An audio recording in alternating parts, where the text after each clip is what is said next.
morning, and welcome back to the New Jersey Morning Show. I'm Kristina Behr. And I'm Cara DeFalco. We took a short break, but we are back. Today is Thursday, September 15th, and the morning show is live. And we're kicking things off with a great show for you. Our own Laura Jones is on in a bit to update us on what's going on in Trenton. Yeah, and we're talking about how New Jersey has 10 top-ranked universities in the country, plus some great back-to-school conversations. Yep, but first we need to get a check of that forecast. And if you step outside feeling like fall a little bit. It's a little cool today, yeah. But meteorologist Mike Favetta is on vacation this week, so Kristina and I are going to do our best here. But he did leave us these wonderful graphics. So looking today for a high of 76 across the state, low of 53, partly cloudy skies.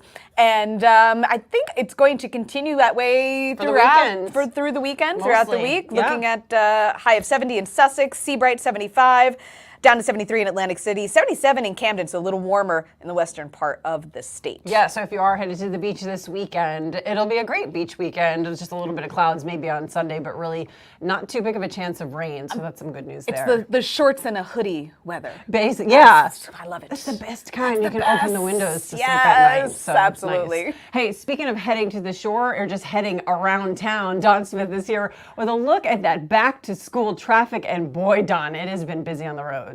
You know, it has been, K. Barry. Good to see you. Good to see you, Cara. Welcome back to everybody here on the New Jersey Morning Show. Yeah, it's, I'd have to say we're really close to pre-pandemic levels. We're going back 3 years now to maybe 2019, September of 2019 or so, because there is just traffic like everywhere, and again, with this great weather, probably go out and put the top down if you have a convertible. Dad, I'm talking to you at the new Corvette. Anyway, let's talk to you about a couple of things happening here. Now, the big one here is this overturned vehicle on eastbound 80. The local lanes, you've got a lane down there just at the exit for the New Jersey Turnpike. I think it's on the exit ramp itself, and it's been out there for probably the better part of the last hour or so. And now we have a new crash on the George Washington Bridge. The upper level has a lane out of service there. We'll show you the travel times here in just a moment. And a broken down bus on 80 getting west in Patterson out by Route 19. Let's go to the maps, and this is that issue on eastbound 80. We are backed all the way through Lodi. So go with the express lanes again if you have no plans on exiting for the turnpike. If you're continuing to the George Washington Bridge, that's going to be the much better ride. Also 17 heading north up towards Central Avenue and Rochelle Park.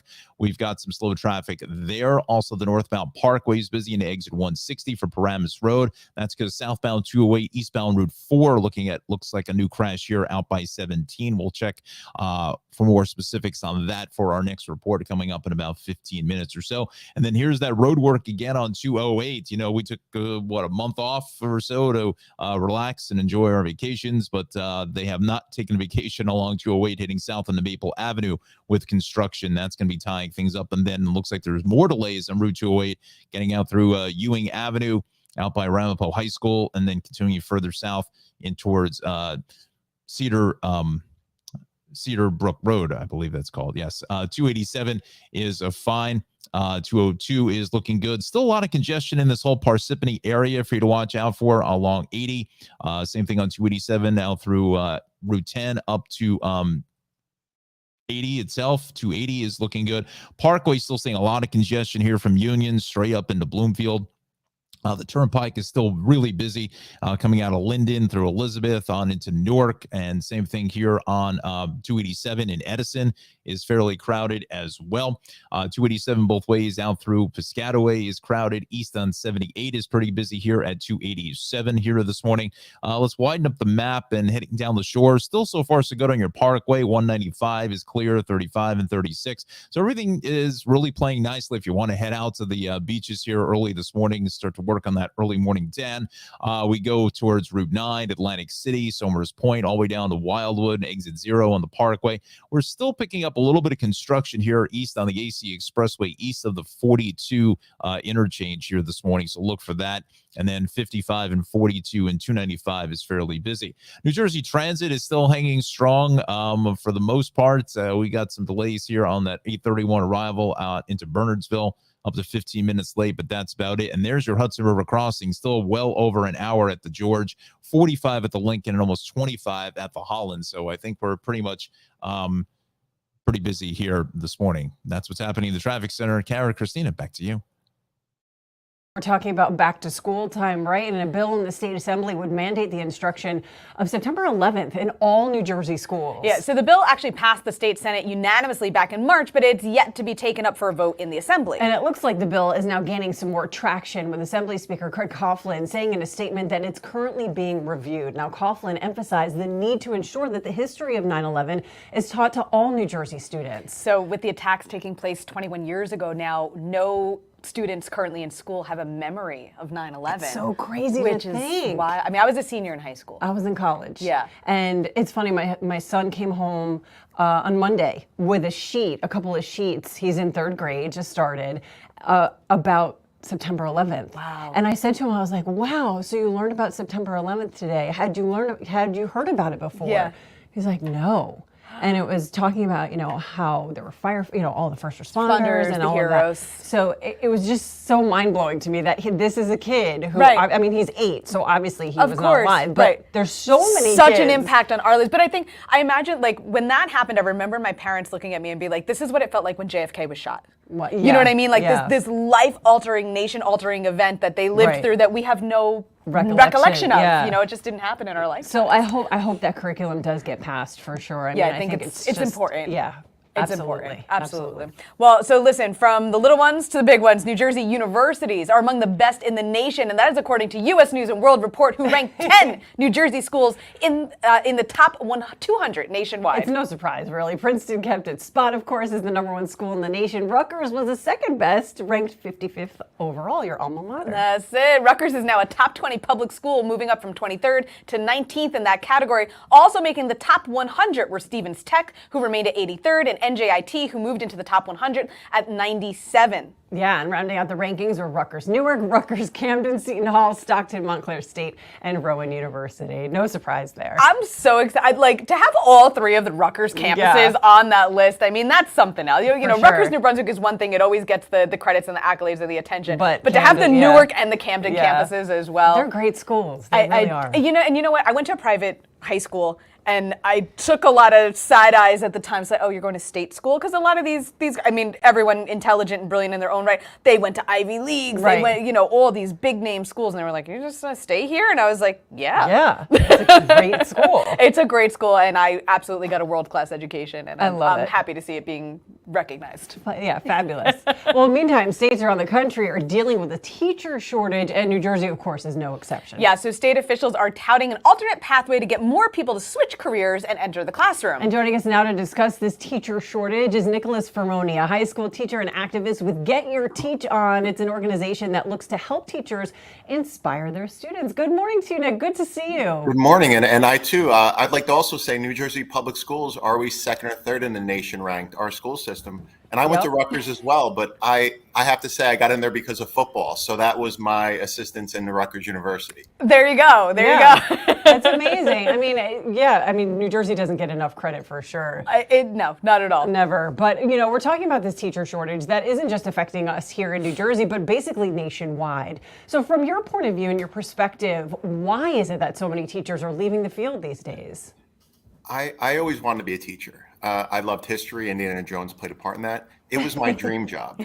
And I think it says so much that we have people, there's not another profession where it's someone's dream job and they're being forced to leave because it's not sustainable, because the expectations have become so overwhelming, because we've endured so much. And I think that's what people don't realize enough. When a teacher says, for most people, leaving a job is leaving a job. When a teacher says leaving a job is the toughest thing they've ever had to do, they've been forced into that position because they can't survive. Their mental health, their financial health, and their emotional stability can't endure it anymore. And if we don't change the system, because let's be honest, the only reason the system is not crumbling down is because teachers are working overtime, the extra things that we do that we're not contractually do because we care. And if we don't provide teachers with the resources, teachers should not be begging online for supplies right now. Teachers should not have 30, if you're a parent, your classroom should not have 30 kids. There's no way for me to help and connect with your child. And more importantly, your child's teacher should not be working an extra job. Imagine you're sitting in a restaurant, you see your child's teacher serving you now after they've been teaching your child. Like the fix, I'm not the first to say this, but it's so simple. And until we provide teachers with support they need and make sure that we're in a position to succeed, we're going to lose people. And I hate to say, because I feel like they always say we have to attract the best and brightest. The best and brightest are in teaching. But now they're leaving because we can adapt to any profession, any career. So we have to make sure that the people here care about this profession, but also are cared for the same way that we care about our students in our schools. Right. Absolutely. So, Nick, how are teachers in schools being politicized, and why do you think that's happening? It's one of those interesting things because are there teachers who I think maybe should switch professions? Absolutely. There are 4 million educators, and I would bet my life that 99.9% of them are there because they care and do what they do. Nothing more is insane to me when politicians are trying to attack teachers who are begging for supplies, who are working extra jobs so they can continue teaching, who feed their children, who nurture their children. The fact that some of these people have the nerve to even attack it, and I'm a good teacher. I'm not the best teacher in my school. I'm not the best teacher in the state. I'm not the best teacher around. All I meet are amazing people who have given their hearts and souls. And people are trying to attack education, to defund it, to privatize it, to basically use teachers as a tool to blame for society's ills. And it's funny because people are saying how, like, you see all these things about how important schools are to society, yet we don't invest in them the same way. That is my one infuriating thing. Whenever I see people attack teachers, it is heartbreaking. 'Cause I'm a good teacher, but every one of us can think of a teacher who literally made our day every single day, who invested in us. Most of us are doing what we do because we had teachers who believed in us. Right. So it blows my mind when people try to politicize that, when in fact they should be doing the opposite. They're attacking someone who's online begging for supplies and taking care of your child every day. And just to be honest, if I'm going to trust someone, I would trust the person who spends 180 days with my child and not the person who's running for office who needs votes. The person who spends 180 days with my child. That's the person I would invest and trust in. That's a really good point, too. I mean, there's also a lot of misconceptions about teachers, too, that, they get the summers off. They're not really working during that time. And it's like, no, they're working multiple jobs during the summer, too. Yeah. There was the great resignation before COVID, right? We did see teachers leaving. Now it's even sort of tenfold. Can you explain what it's really like to be a teacher now in 2022, post-COVID, even though we're still dealing with the disease? What is it really like for you guys and for someone who doesn't know? I mean, I have to preface, I work in the high school I went to. So I've spent 24 years of my life in the school. My town has been very good to me. I have a great situation. Are there difficulties? Absolutely. Every school district has it. But the pandemic exacerbated so many of the difficulties and expectations and just added an extra layer to it, to what teachers are expected to do. And that we're not paid for, that we do anyway. Outside of the pressures, outside of, now we have the mental health issues. Not only it's funny when people say just teach, teachers should just teach, they don't realize that the education system would crumble if all we did was just teach. And in real reality, we want to just teach. Like, I wish I could only focus on teaching. But so many students come to school for so much more than education. I mean, we saw schools feeding students every day because then we found out that this is their only meal for the day. Then we have mental health counselors. We deal with everything from, again, we have vaping issues in schools now. Should a school try to solve that problem? Technically, it's not the school's job, but we do it because we care about the health and well-being of our students and their families. Yeah. And so we put all these expectations on teachers, and it's been expected of us now. So now when we bring it up, it's almost like, why are you complaining? And it's not complaining. A good teacher means a supported class. Absolutely. Absolutely. Absolutely. And Nick, I do, I'm going to play devil's advocate just a little bit as I ask, like, what changes need to be made? Because I think, as a homeowner and a taxpayer in this state, there is a lot of money that comes out of my pocket that goes to the school system. I don't think it goes to the teachers, and I don't think it goes to the kids. So what? Like, there's a lot of fat in there somewhere, I think. So what changes need to be made? Because I have a lot of friends and family who are teachers, and they do go out and buy their own supplies, and they do ask for donations online, and they are there days early decorating the classroom, and they stay late with the kid whose parents can't come get them on time. So it's not the teachers. I think a lot of us can see that. So where does that change need to be made to build a better education system? I mean, and this is my plea to parents. We are in this with you. We want what's best for your child. We need parents. Parents don't realize the power they have. We need parents, and I used to think it was a national thing, but it's a local thing.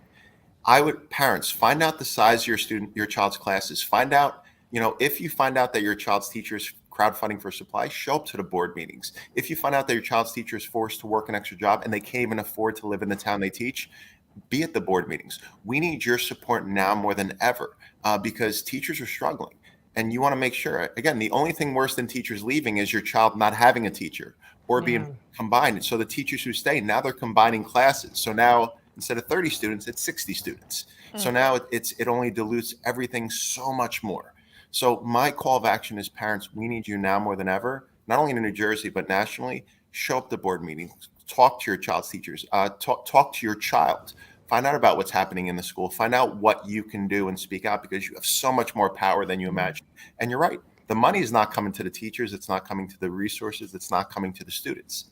That I think the fact, like you said, we're crowdfunding for supplies says that. Yeah. So we need parents and we need society support. You don't have to have a child to care about public schools. Right. To me, it's like public schools are the center of every community. Yeah, that's for sure. It's the concept of them. Where can people find out more information and forget your teach on and potentially get involved to help you? Well, you can follow me on socials. It's a lot of stuff to bring awareness and support of educators at Nicholas Ferroni on Twitter, Instagram. I am 43, but I have a TikTok because my students made one, which actually I utilize a lot. So that's at Mr. Ferroni. But again, it's like I'm a product of public schools. I will invest in public schools, and I think they're the safe haven for communities. And I feel like if they crumble, we crumble. And that's the sign. Don't you miss? I was going to say, that's the bell. Did you just get triggered by the school bell? Absolutely. I was like, oh my God, we got to go. We got to go. Let me go. But thank you so much. Thank you, Nick. We don't want you to be late to class. We really appreciate it. Nicholas Ferroni, get your teach on. Yes. Thanks again for joining us this morning. We're sorry we made you late. Thank you. Bye-bye. Bye. Bye. No pink slips for him, for sure. No. He gets a hall pass. It's from us. We'll sign it. I promise.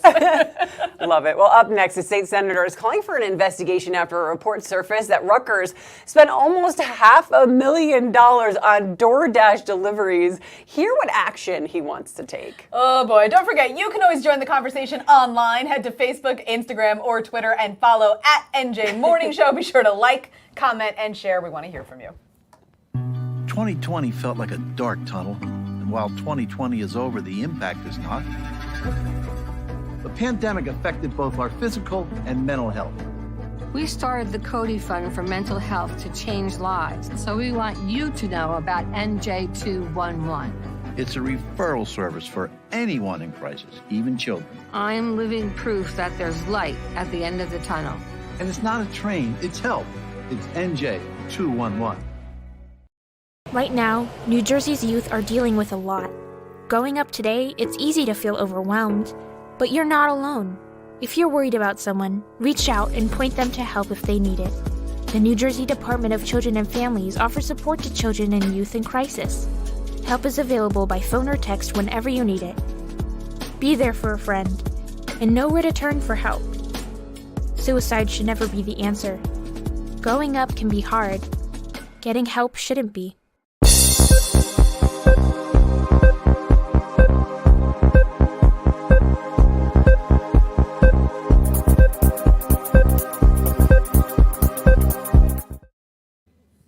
Welcome back to the New Jersey Morning Show. Let's get another check of that forecast. Mike Favetta is off today, so we are doing the best we can here. Not as good as Mike, but taking a look at those temperatures. You are feeling a little bit like fall this morning as you wake up and you get out the door. And it's going to be in the mid-70s, mid to upper 70s today and tomorrow. Lots of sunshine. And by the weekend, we're going to see some of those tastes of summer with highs in the 80s. So if you are trying to get that local summer back in, trying to go down the shore, it's going to be a perfect weekend. Maybe some clouds Sunday rolling in, but really the chance of rain comes in Sunday night into Monday. So you're really looking at a pretty nice weekend ahead. Absolutely. And then that 7-day forecast just kind of keeps rolling like that. This is my favorite weather, when it's like the 80s during the day, but it drops into the 60s at night, so you can sleep with those windows open, still get to that beach. Yeah, and absolutely. I know, the folks who live down the shore, they know that local summer is where it's at. So and give that AC a break for a minute. Yeah, It's been Absolutely. So again, looking at sunny skies and highs in the mid 80s throughout the rest of the week, lows into the upper 60s. Yep. Things look good, clear through next Wednesday. Loving it. Oh man. Don Smith is back with a check of the ride for us, and traffic has been, everybody's been blown out of the water with traffic the last 2 weeks. Nobody knows what's happening anymore. But Don knows. Yeah, that's right, Carrie. Good morning to you. Good morning, Kristina. Yeah, it's been, really crazy just in this last 3 days of this week. Everyone's back getting out and enjoying or whatever. I'm not even sure, but let's go to the maps here this morning. If you're going to head out to the shore communities, let's start there first. Things are great here on the Parkway in Cape May County, Atlantic County. Again, we're fairly decent ride. A little bit of congestion here with some construction east on the AC Expressway, east of 42. But other than that, Ocean, Monmouth, Burlington counties, 295, the Turnpike, we're in good shape. 195, everything is clear. So is your Garden State Parkway. Even getting out to the beaches here, out towards Point Pleasant on 35, 18, 36, 71, Asbury Park, 18, Route 9. Again, traffic really just fine here for the mid-morning hours. It's as we travel further north, we're starting to see some more delays as well. As we head north along 287 in towards the Edison area is fairly busy. Parkway through Clark, Cranford, Colonia is fine. The Turnpike still a lot of volume from 12, just south of 13 up to 14. Parkway still a little crowded out to 280, and then really busy here along 287. Still trying to get a handle of what's going on here this morning between 80 and Route 24. There's a ton of traffic in either direction there. Also west on 80, looking at a broken down bus taking out a lane before Route 19. Then the other problem is this eastbound local side of 80 as you make your way out of Lodi through Teterboro and Hackensack on the exit ramp to the Turnpike. We do have an overturned vehicle that is still being cleared. And then also east along Route 4 here, coming off of 17, a crash that's still being cleared. And then south along 208, that road work for the midday is out at coming up in towards Maple Avenue. Let's give a check of the Hudson River crossing. Still well over an hour at the George. You can still see that this congestion is still with us. 45 at the Lincoln, 20 at the Holland. New Jersey Transit is on or close to schedule, and just be aware of the test lifting here on path. Could affect northward trade beginning at the top of 10 o'clock into 10:30, and then from 10:30 to 11 with the mandatory Hackensack River lifts. That's what's happening here in a busy traffic center once again. Kara, Kristina, send it back to you.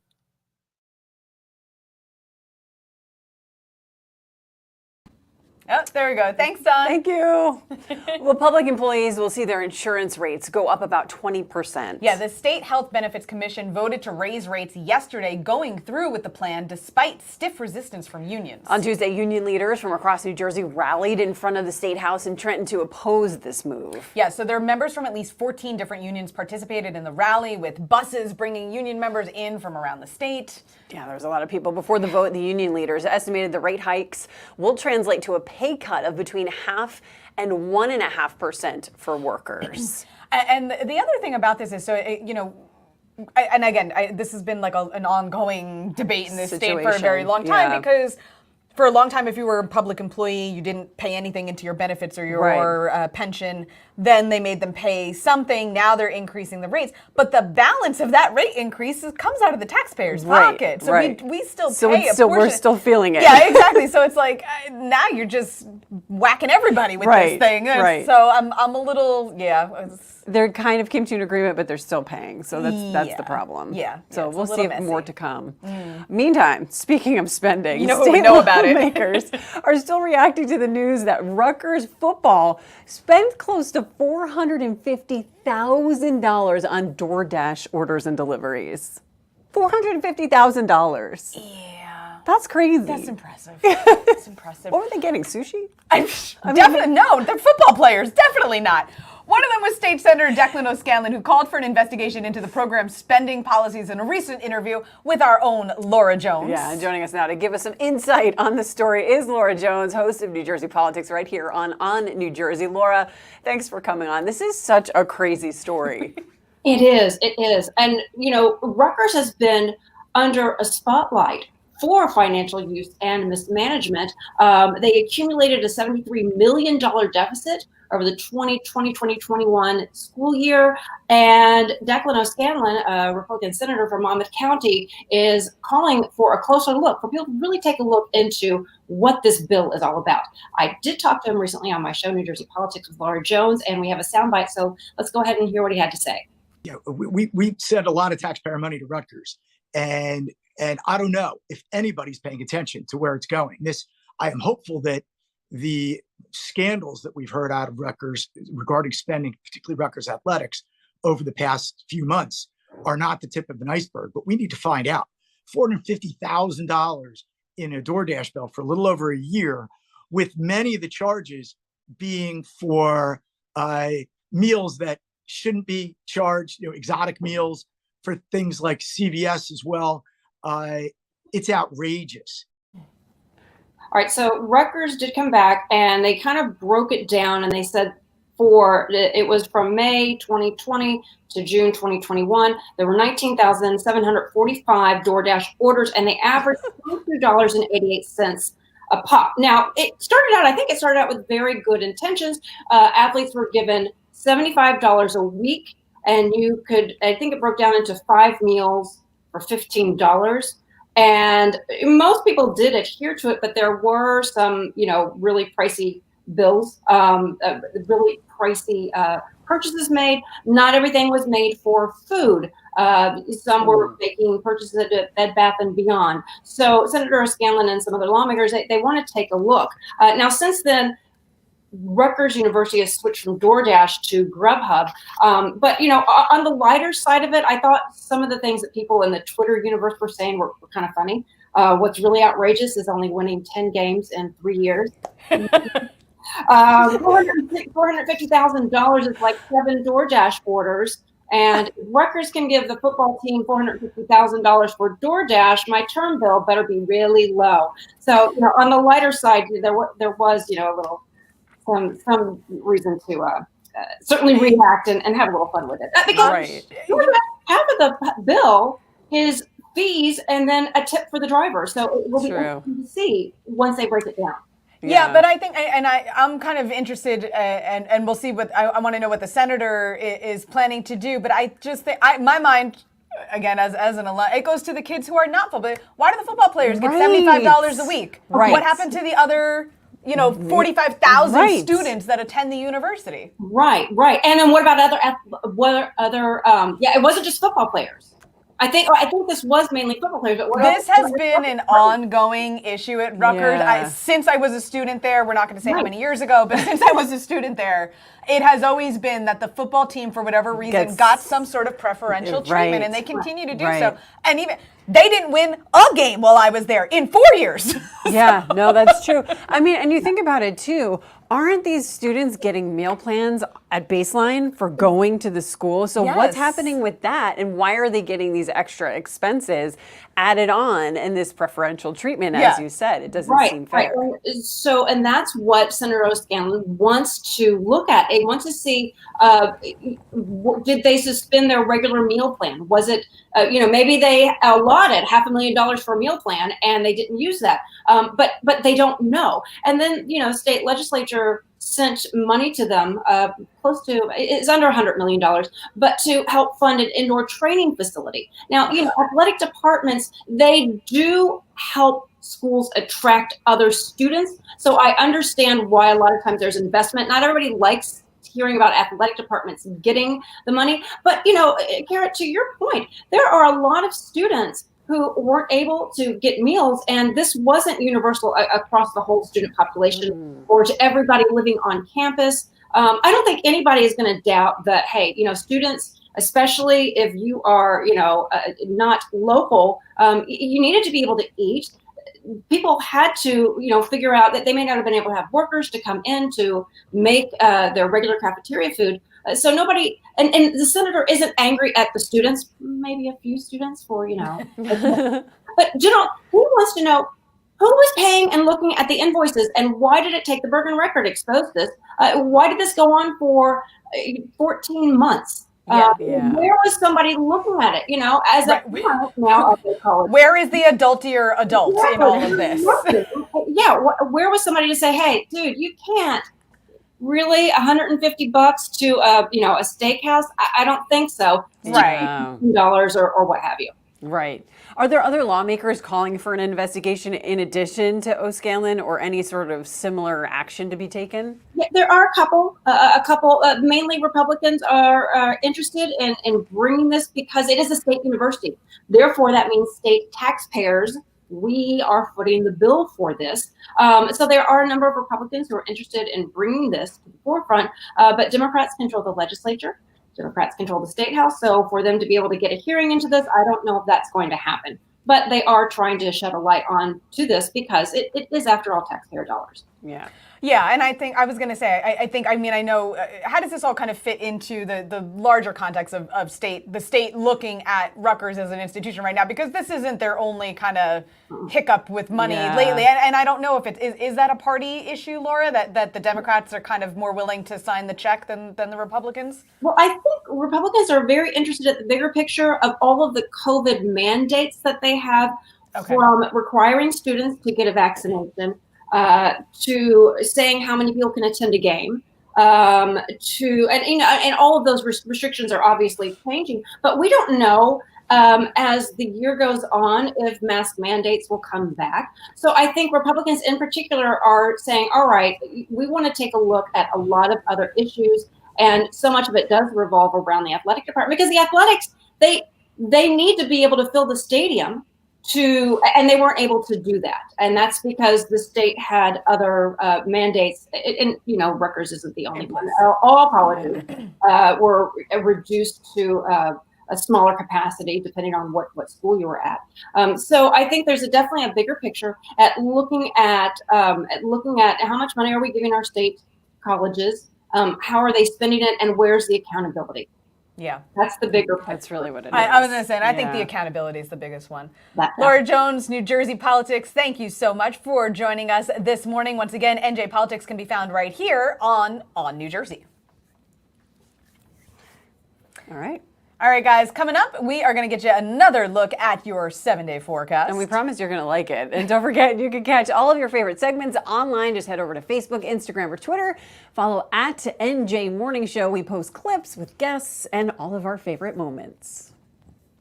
Right now, families all across New Jersey are struggling with hunger, and their financial futures remain uncertain. You can be the hope for our hungry neighbors in need in a time when that need is still so great. The Community Food Bank of New Jersey, the state's largest anti-hunger, anti-poverty organization, is filling the emptiness caused by hunger with food, help, and hope. Go to cfbnj.org now to join us. The New Jersey Hall of Fame is coming to you, celebrating our best and brightest, greeting guests along our Garden State Parkway through its 9 service areas, engaging travelers from our terminals to our transit centers, inspiring new generations as we move from town to town, and at New Jersey's hottest red carpet ceremony, inspiring New Jerseyans at our new home at American Dream. It's the New Jersey Hall of Fame, and it's where you want to be, because everyone needs a hero.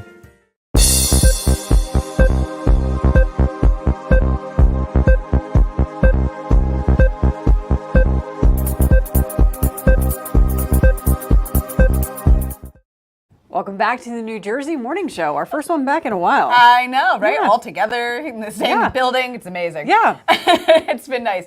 Let's get another quick check of our forecast. Meteorologist Mike Favetta is on vacation this week, so Kristina and I are going to do our level best here, but your high for today looking to be right around 76, dropping down to 53 tonight. That is windows open, comforter up to your chin weather, mostly sunny skies for you today, so things are going to be looking pretty good. And then it mostly stays that way throughout the weekend and throughout the week. Throughout the state today, Thursday, we are going to be looking at a high of 73 out in Flemington. Stays a little warmer on the western side of the state, 75 in Trenton, 77 in Camden. Headed down the shore, 75 for Cape May, as well as Belmar and Seabright, 76 in the Brick City today. It is perfect weather, in really my is. opinion. I agree wholeheartedly. That crunchiness at night and then the warmth in the sun during the day. Perfecto. Not so perfect is our traffic. Don Smith has a look at the morning commute. He's perfect. Our traffic is not so perfect. Thank you so much. Wonderful words. Thank you, Kay Behr. Yeah, I'm wearing the peach just for you, your pumpkin spice latte gal. But let's go to the maps here this morning. We do have issues along 287, and it's been this way for about the last half hour or so. You can see it here as I bring up the camera from the DOT. This is northbound 287 as you approach into 80. There's a crash here. Looks like it takes out the right lane this morning. So we are well back through to, I'd say just about to Route 10 or so, down in that area, down through the Hanover area. As you take a look at this camera, you'll see just a lot of traffic in either direction. So just packing in a lot of traffic heading north, and even south is busy as well, getting out towards Route 24. Let's go towards our maps. We just cleaned up a crash east on Route 4, east of 17, but the westbound side is busy at Hackensack Avenue. We're still dealing with this crash here. It looks like that may have just been cleared on the ramp to the Turnpike South on the local side of 80 as you travel east of Lodi through Hackensack this morning. So that is a little bit of welcome news there.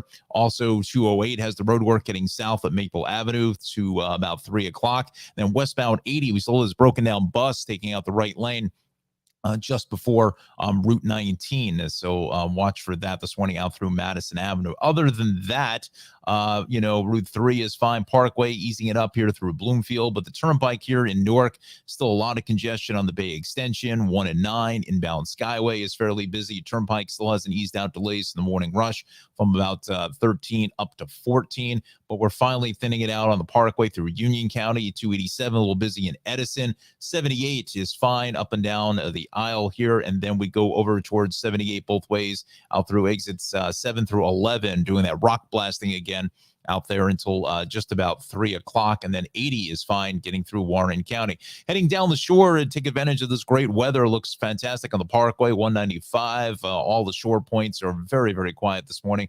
7206, a little bit of congestion here east on the AC Expressway, east of 42. That's with some midday road work. And then 42, fairly busy. 55 into 42. Let's check out transit. Everything is on or close to schedule there. Just be aware if you're using Path here later this morning from 10 to 10:30 to 11:30. Hackensack River drawbridge, mandatory lifting there could delay things Newark to World Trade. And your Hudson River crossings are still an hour at the George, 45 at the Lincoln, and about 20 at the Holland. So everybody is pretty much kind of back to normal. Almost, I think we're at pre-pandemic levels here, back to about 3 years ago. That's what's happening again in a very busy traffic center. Kristina, back over to you. 100%. It's been a hot mess these past 2 weeks, Don. Thank you so much. All right, so with students across New Jersey now back in the classroom for a new school year, many parents find themselves in the difficult task of having to find the right lunch to pack for their child. Especially with those free lunches going away here in New Jersey. Joining us on the show now to tell us about how parents with a picky eater at home can pack school lunches is Heidi Miller. Thank you so much for joining the show, Heidi. Thanks for having me. So what's the main thing to keep in mind when you're packing lunches for a picky eater? I mean, this morning I packed a hot dog for my son, literally, because that's what he wanted. And that's good. The main thing to keep in mind is what your child likes. If you're eating in front of peers, especially for a picky eater, can pose challenges. So you really do want to consider the things that your children will eat. It is not the time to challenge them in the lunchroom. So if they don't like grapes, don't send grapes and then have them come home and say, why didn't you eat your grapes? They're not going to eat the grapes in the lunchroom if they don't eat them at home. This year, I'm thinking, get organized.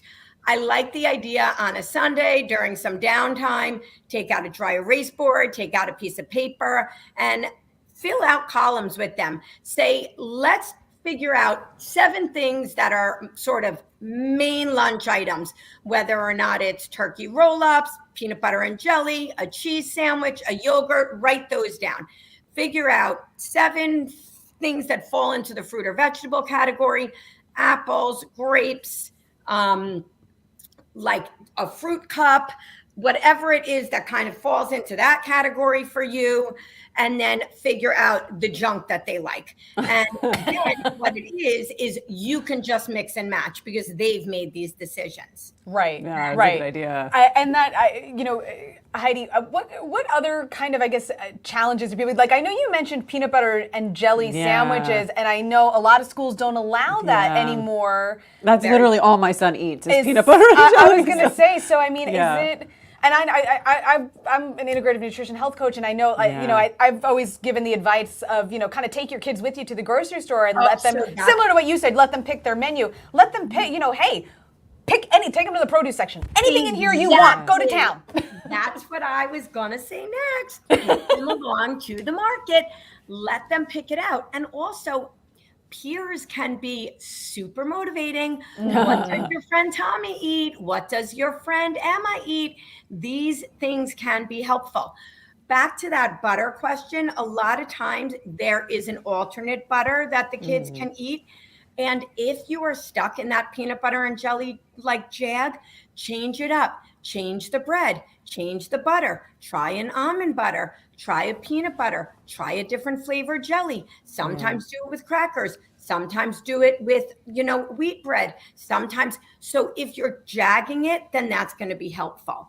And if your kids are willing to buy lunch, it's very sad that they took away the free lunch. But if they are, do it on a night. Ask them, say, do you want to do a 1-bite lunch day? And do it on a night that you guys are busy. Don't let them pick. Do it on the night that you run late carpools, that you work late, that you're tired, and say, you know what? This is a night that's hard for mommy to make lunch. So you're going to buy lunch on Wednesdays. I have my late work night on Tuesdays. So, for me, the kids buying lunch on Wednesday, that's the buy lunch day. That's a good point too. I mean, it's the scheduling. I liked your suggestion of having scheduling, but how have parents found this to be successful so far? Have you had any feedback? Certainly. I mean, I get mixed feedback, clearly. I have a lot of children. I work with a lot of older kids also, and parents can become really frustrated if they come back and the kids haven't eaten. And my feedback always is for kids that it's challenging to eat. If it's challenging to eat at home, it's going to be even more challenging to eat at lunch. And lunch poses other problems too. Kids are navigating the social aspect also. So you do want lunch to be cozy. You want them to look in that lunch bag, and you want lunch to feel safe also. So especially in the beginning when we're getting back to school, I would say have them be a part of it. As much as you can, let them pick. If your child wants the hot dog for lunch, send the hot dog for lunch. If your kid gobbled up the pasta the night before, throw it into a container and let them have it.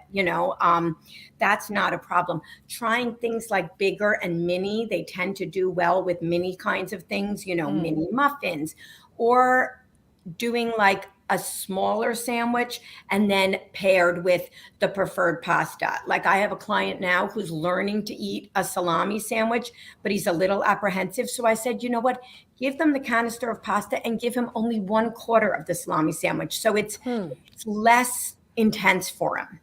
That's a good idea. It also sounds like my kid, a salami sandwich and pasta. If I had a child, that would probably be. And I remember it's a salami and cheese. But seriously, okay, right. So I went to Catholic school. So like we didn't have, we had uniforms. We were very limited in our shoes. And I remember lunch kind of being like the way we could express it. Like, did you have a cool lunch box? And thermoses were big when I was in school. Thermoses, yes. And I remember begging my mom for Lunchables because that was like the cool thing that kids were eating. My mother was like, I cook you 3 square a day. You want me to buy you this? Yes, the kids still eat those Lunchables. Yeah, they do. She gave in. She did. Lunch for moms. But it's true. It's sort of like, people say, oh, you shouldn't give in to your kids, but you want them to eat and you want them to be healthy and to sustain throughout the day, right? And if they're not eating, the healthy lunch attention. Yeah. So, it's kind of like you just got to get whatever calories in them for the school day and then sort of get a restart at dinner. Yeah, try I feel like you're in control of breakfast breakfast and dinner more than anything, And right? The lunch is like, just go. Please eat something. Yeah. The restart also could be when they get home. You know, I'll sometimes say, let them do the lunch. And when they get home, you can give them a mini meal. And with the, back to that salami, you can sneak in like a piece of turkey, not to be sneaky, but I'll say, you won't really taste the turkey. Can we give it a try? Can I put one slice of turkey in with the salami, and then you can scale it back? But when they get home, they're starving. And if you have something there, like veggies with a new, like a sour cream and onion dip, and you can say, I'm going to give you some potato chips, but I'm also going to give you some cucumbers. And I'd like you to try the cucumbers and eat those. And you can also have the potato chips. So there's a lot of compromising also. Yeah. I love that. That's Absolutely. for sure. Heidi Miller, where can folks find out more about you and your services and packing the right lunch for back to school? Thank you. We do give a lot of feeding tips. My website, HeidiMillerSpeech.com, our Instagram, HeidiMillerSpeech.com, and we are on TikTok at HMS Speech and Feeding. Love it. Very cool. Heidi Miller, thank you so much for joining us today. We appreciate it. Now I'm hungry. Thank you. Thanks Maybe not for me. a hot dog. Maybe not a cold hot dog. I'll do a hot dog. He didn't want the bun either. It's just just the cold hot dog. It's like whatever protein. It's some sort of protein. There you go. That's like you said. He ate. He ate. Hey, listen, follow us. No, really, head over to your favorite social media platform, Facebook, Instagram, or Twitter. Search for @NJ Morning Show. Follow along. We love to hear from all of you, so be sure to like, comment, and share. Now I want to know what everybody's having for lunch. 2020 felt like a dark tunnel, and while 2020 is over, the impact is not. The pandemic affected both our physical and mental health. We started the Cody Fund for mental health to change lives, so we want you to know about NJ211. It's a referral service for anyone in crisis, even children. I'm living proof that there's light at the end of the tunnel. And it's not a train, it's help. It's NJ211. Right now, New Jersey's youth are dealing with a lot. Growing up today, it's easy to feel overwhelmed, but you're not alone. If you're worried about someone, reach out and point them to help if they need it. The New Jersey Department of Children and Families offers support to children and youth in crisis. Help is available by phone or text whenever you need it. Be there for a friend, and know where to turn for help. Suicide should never be the answer. Growing up can be hard. Getting help shouldn't be.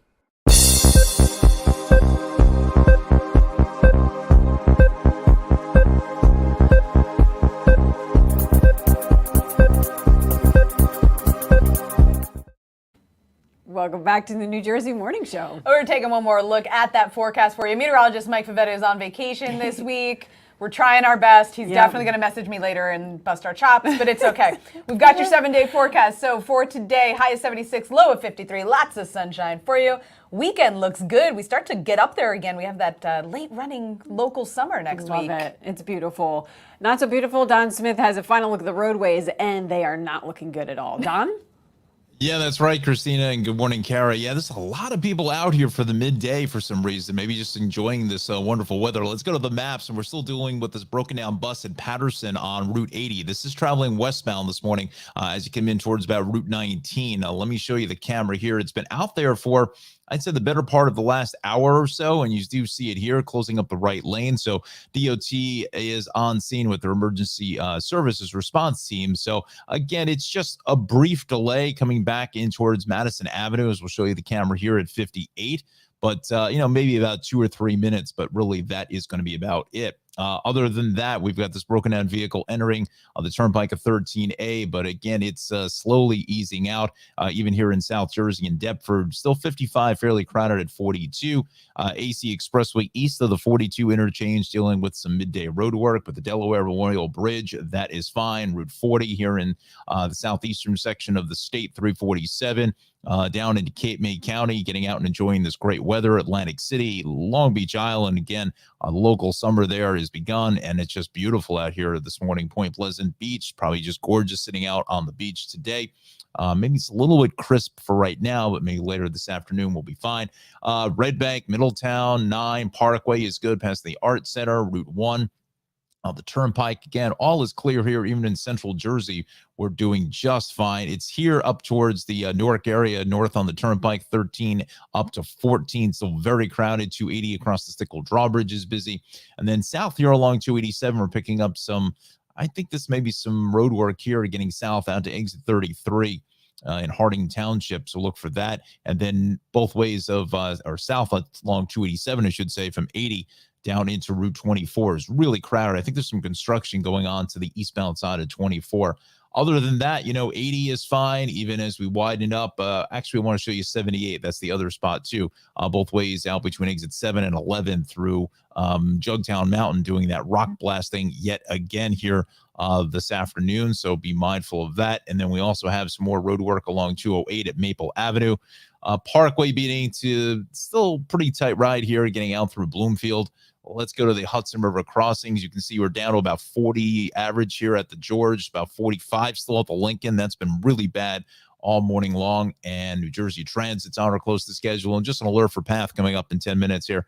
North to Old Trade could be delayed because of the Hackensack River mandatory bridge lifting there from 10 to 10:30 and then 10:30 to 11. So another busy morning here in the Garden State. But when is it? Like, not busy in New Jersey, right? Even though the summer it was fairly busy as well. So that's what's happening here. Yeah, for a Thursday. We'll see you tomorrow. All right, Don. Thanks so much. So Apple TV's new show, Best Foot Forward, we learned the story of a 12-year-old with a prosthetic leg who has to adjust to going from homeschool to middle school. And one of the co-stars is actress Joy Soprano, who is based in Madison, right here in the Garden State. And Joy joins us now on the New Jersey Morning Show. Joy, thanks so much for coming on. Hi, thank you so much for having me. Our pleasure. So let's start with your most recent show, Best Foot Forward. You play Maggie Dugan, mom of 12-year-old Josh. What was your favorite part about playing this role? There are so many, but I think being a mother of 3 was probably the most exciting. I am a daughter of, there are 3 of us in the family, and I only have 1 son. So I think it was super fun seeing, the juxtaposition of only having 1 child versus parenting 3 pretend children. And in addition to that, getting to know Josh, both Josh Sundquist, it's inspired by a true story. That's the real Josh. And getting to know Logan Marmino, who's also from New Jersey. Hey. Yeah, a shout out to him. Getting to know both of these extraordinary men, young man and an extraordinary man, and just hearing about their journeys and just, really learning how to talk about people with disabilities and prosthetics and things like that has been super inspiring throughout the process. Yeah, how meaningful was it for you to be part of a show that sort of highlights the difficulties, people are faced with kids with disabilities? It was pretty life-changing, to be completely honest. As a mother, I think I always struggled with how we're supposed to navigate this with our children and how we're supposed to talk about it. And Apple TV and Muse Entertainment, the producers of the show, they really put their money where their mouth is. And they really wanted to make sure that there was authentic representation, both in front of the screen and behind the screen, with disabilities of all shapes, sizes, all different forms. And because of that, we were really able to understand what that's like, and that people are to be treated for who they are, not the disability that they have. Yeah. And Joy, that's awesome. And I always love to hear about shows and movies that incorporate not just, like you said, the on-camera concept stuff, but yes, truly people, across the board on it. What is it that you hope viewers take away from the show? Well, it's so funny you should say that because, I kind of always kept my life separate, like my life as a New Jersey mom separate from my life as an actor. And this, I kind of just ripped off the Band-Aid on this and was like, I'm an actress and I'm in this show and everyone needs to watch it. It's so inspiring. Just what children are capable of and how adaptable and how strong they are. I just think every parent needs to sit down and watch this show, not just because it's super entertaining and adorable and hilarious, but because I think we as parents, we're so scared. We're so scared of saying the wrong thing. We're so scared of teaching the wrong thing. And this show will do it for you. That's amazing. That's amazing. You're originally from Pittsburgh. You mentioned New Jersey. You're currently based out of Madison, New Jersey. What do you find special? Yes. What do you find so special about New Jersey as your current home? Well, there are so many things I love about New Jersey. My husband always jokes because many years ago when we were just getting married, and happy anniversary, babe, if you're watching. Many years ago when we were just getting married, he said, hey, my work came to me and we're either going to have to go to California or we're going to have to go to New Jersey. And I was like, New Jersey? What? Absolutely not. So long story short, we moved to California and to avoid New Jersey. And then we get back after that location, we get back to New York and I'm like, I want to check out New Jersey. And he's like, what? After this, stint in California. So we moved to New Jersey and it is the greatest place on earth, ladies. Yes. Yes. My husband calls me Miss New Jersey now because I'm obsessed. And particularly about my town, Madison, it's a small town feel with that big town bravada. It's so fun. I was thinking about it this morning when I was after dropping my son off at school. And then I walked to get my coffee and, just saying hi to so many strangers and knowing that in a week's time, I'm going to know their names. Yeah. Yeah. And it's true. And Jersey keeps it real. Like Jersey will keep it real. California, I feel like doesn't keep it real like Jersey does. No, right? Not so much. I agree so much. And even on that note, circling back about the show, that's what I love about Maggie, the character that I play, is she keeps it real. Yeah. Gloves off, keeps it real. And I'm like, Maggie has some New Jersey in her. Oh, yeah. For sure. Joyce Soprano, tell us one more time where we can find Best Foot Forward and you and whatever else you're working on. Oh, amazing. So Best Foot Forward is streaming now on Apple Plus. You can get your free day 7 trial and binge it this weekend. There you go.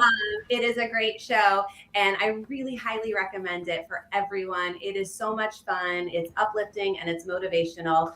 What's next on the docket for me is Fleischman is in Trouble, starring Claire Danes and Jesse Eisenberg. Nice. Based on the best-selling novel. Did you ladies read it? No, but Eisenberg is also from Jersey. Yes. So there's another Jersey connection. It all comes back to the state. Yes. And that's coming up this fall. So looking forward to that release as well. That's amazing. Awesome. Good stuff. Congratulations. Yes. Everything sounds awesome. Support, truly. Thank you. No, thank you. We appreciate it. Joyce Soprano, thanks so much for joining us this morning on NJ Morning Show. Thanks again for your time. Thank you, ladies. Bye. So you may have heard us refer to our new network, by the way, on New Jersey throughout this show. So this is our first week back as a new channel, and we are so excited to bring you the best New Jersey has to offer. Of course, On New Jersey is a streaming TV channel available on the devices you already own. You'll see TV shows like New Jersey Morning Show, all along with my show, NJ News Now, as well as your New Jersey politics, sports, and entertainment. We've got it all. Yeah, we're also going to have coverage of special events that go on around the state. Now, on most of your smart TVs, you can find our channel in the search feature, but the easiest way to watch is online at ONNJ.com. Super easy to remember. Super easy to remember. And then you can catch everything. It's all on demand. So we are live here today, but if you missed the show or any portion of it, just log on. You can watch the whole thing over again. And why wouldn't you? Exactly. We're fantastic. If I do say so myself. If I do say so myself. And we've only just begun. Coming up on tomorrow's show, we have hip-hop artist turned Newark Councilman Dupree Kelly. I'm so excited for that one. And we're talking about how Jersey has some of the best pizza in the world. It's all tomorrow morning at 9 a.m. right here on New Jersey. Thanks so much for watching. We hope you enjoyed the show today. We'll see you right back here tomorrow morning. Have a great day, everybody.